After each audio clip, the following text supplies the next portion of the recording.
There's me overseas, across the pond by the Dover Peaks. I've smuggled myself into new nationality. Hey, what's up guys? This is Halfway, broadcasting from around the world in Phnom Penh, Cambodia. Hey, thanks a lot for listening again. So I haven't been making many videos recently. I've actually gotten a second job again, so I'm working again in the late afternoons. So I got a job at another school, and this school is actually really cool. I really like where I was teaching at, where I teach at during the day. It's a really nice school. Like the staff is really nice and the kids are really cool. But my new school that I got into, it's like it's a school that's already established here, but they just opened up like a brand new campus, and it's like this like really like modern. It's like this open air campus. With like really nice classrooms and like a really great atmosphere. So I'm really enjoying working there.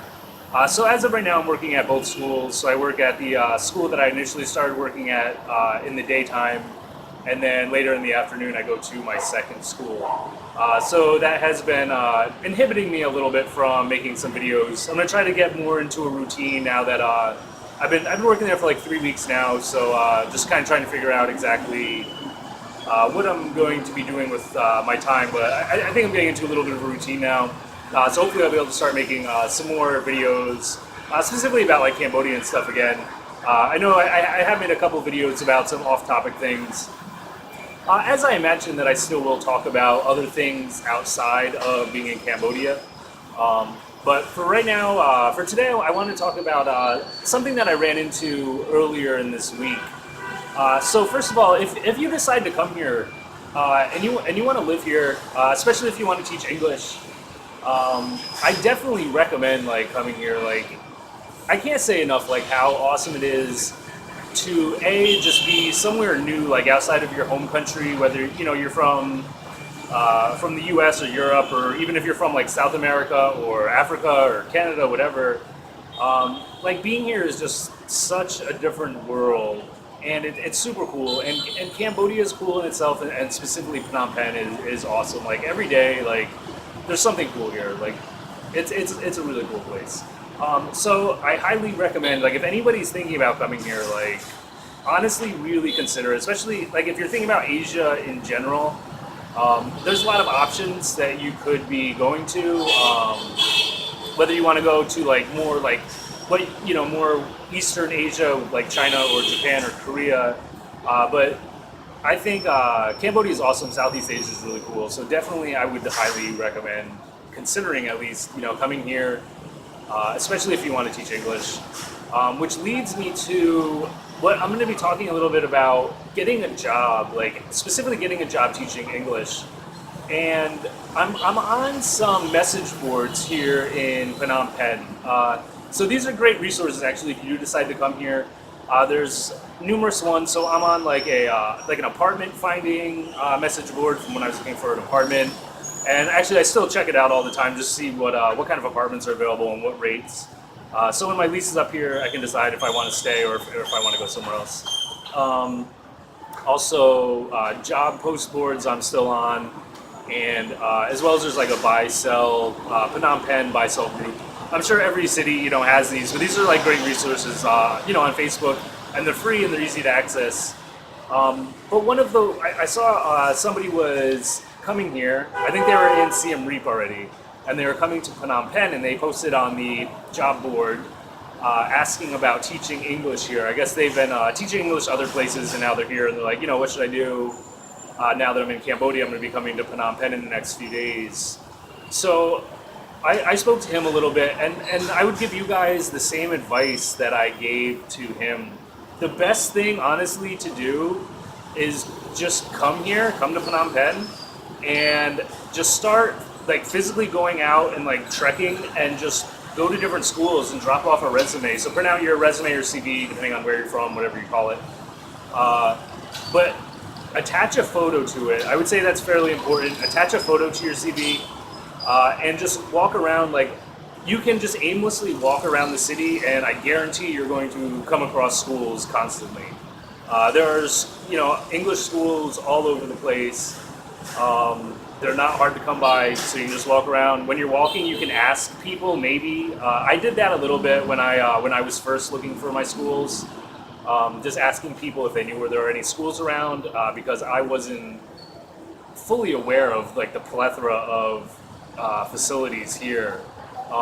So honestly, like if you just walk around, you'll find them. Also, if you have like a smartphone or some type of like Google Maps, you can just type in like American school or English school, and again, you will find like things will pop up. There's not going to be nearly as much stuff that pops up. The bigger schools are going to pop up on the GPS. But like a lot of like the smaller, more independent schools, they're going to be ambiguous to GPS. They're not going to be on there. So like I just recommend just print out 10, 15 like resumes and just walk around, show up at the school, look nice, like definitely like wear, a suit and tie if you're a dude. If you're a lady, like, wear like nice business attire, like look the part, look like, you're a professional teacher. Drop off your resume. Make your resume good, make it pertinent to teaching. Before I came here, I didn't really have much teaching experience or any, actual teaching experience at schools. So what I emphasized a lot in my resume were roles at jobs and companies where I maybe was in a training position, where I was a trainer, where I was in like a leadership position, or I was in like a management position. And I highlighted those areas and made them contingent or based on how that would affect me as a teacher. So especially like training, I've had a number of jobs where I've been a trainer, and training is essentially teaching. So I really talk that up a lot about, even though I don't have the experience in an actual school teaching, I have taught people to do things. So definitely, jazz up your resume and make it pertinent toward teaching, swing it toward something teaching.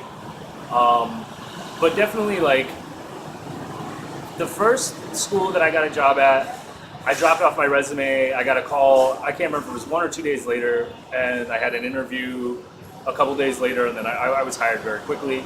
And the same thing at like the new school that I am at, I actually applied online. They had a post on the Phnom Penh job board that I'm on, and I responded to that one. So again, I sent my resume, and I also included a photo of myself, and they called me back. I think within, again, 1 or 2 days, I had an interview. This was like a Friday, and then I had an interview set up on Monday, and they offered me the position Monday night.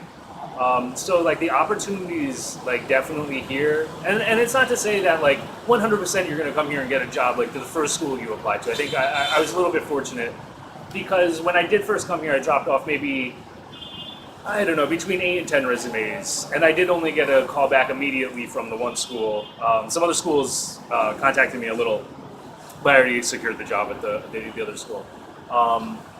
So, I mean, that's honestly like the best thing you can do. And like I said, like if you're thinking about coming here or you're already here, just go on Facebook and type in Phnom Penh job alert or job search, and you'll find, a couple of message boards. And people do post on there, but honestly, just like going out and just like humping it, just like hitting the streets and dropping off your resume, showing your face. And especially like if you're a native speaker of English, if you're from the United States or Canada or the UK or Australia, like as soon as they see you and they hear you speaking, like that is like, I'm not gonna say it's gonna secure you the position, but it's gonna give you like a huge advantage. And also like, again, just looking professional, speaking professionally, articulating correctly. Like they want to hear you when you speak that you're a native speaker, and that's why they want to hire you. And also, I stress a little bit including a picture of yourself because I gotta stop this for 1 second. Because when you're hired at a school, a portion of what you might be doing is going to be like a little bit of PR for your school. Like if you see like the school that I'm at, like It's honestly like it's really cool. I think maybe it depends on your personality, but I think it's really cool. But like on my school, like they have all these like billboards and banners like in front of the school. So like I'm like on these like banners and billboards because they're trying to show like the local Khmer people that like, hey, like we have like an actual like American that's working at our school. It's, you know, a native English speaker from the United States that's here. It's not somebody who was, you know, trained to speak English as their second language. Like we have an actual American teacher here. And then even at my other school, like I'm in like a promo video. So that's why I think like it's important. Send a photo of yourself, look good, you know. Again, even, you know, in the photo, make sure you look professionally because they are likely going to be using you as some type of public relation for their school. And like, you just be okay with that. And like, I don't know, again, it depends on your personality. I think it's really cool. So I embrace it, man. Like, I'm fine with them. They can take videos and, you know, post me up on all the billboards they want. I don't know, it's, to some people, I understand why that would maybe be like a little bit reclusive for you to like, you wouldn't want to do that. But I don't know. I would just say just expect it and roll with it if it happens. And so that I think is the easiest way. I think if you're, you know, if you're coming here to get a job, again, if you're trying to teach English, you can apply for things before you get here and send in your resume. But honestly, the best way to do it is hit the streets, go to the schools, let them see you, dress nice, have a good resume. Especially like if you have teaching experience, but again, even if you don't, whatever job you've had, just relate those things to teaching. When you're typing up your resume, just make it so it sounds like you know how to either, may not tell people what to do, but how you know how to convey messages and you know how to get thoughts and points across to people. And I can all but guarantee you that you will have success in finding a position here. All right, guys, as always, this is Halfway broadcasting from around the world in Phnom Penh, Cambodia. If anybody has any questions, if you're coming here and you want a little bit of insight, my email is halfwayroundtheworldnow@gmail.com. I will post that in the description, but that's halfway, HALFWAY, round, ROUND, the THE, world, WORLD, now, NOW, @gmail.com. halfwayroundtheworldnow@gmail.com. Or you can hit me up on Facebook if you're already friends with me on there. And like I said, like, honestly, like if you're just looking for something new, you just want to get out of like your home country, whether it's the US or whatever, you want to go somewhere that's like really cool, like cool place to live where you can live like a pretty like decent lifestyle, definitely think about Phnom Penh, think about Cambodia. Hit me up, guys, and be easy. Peace out.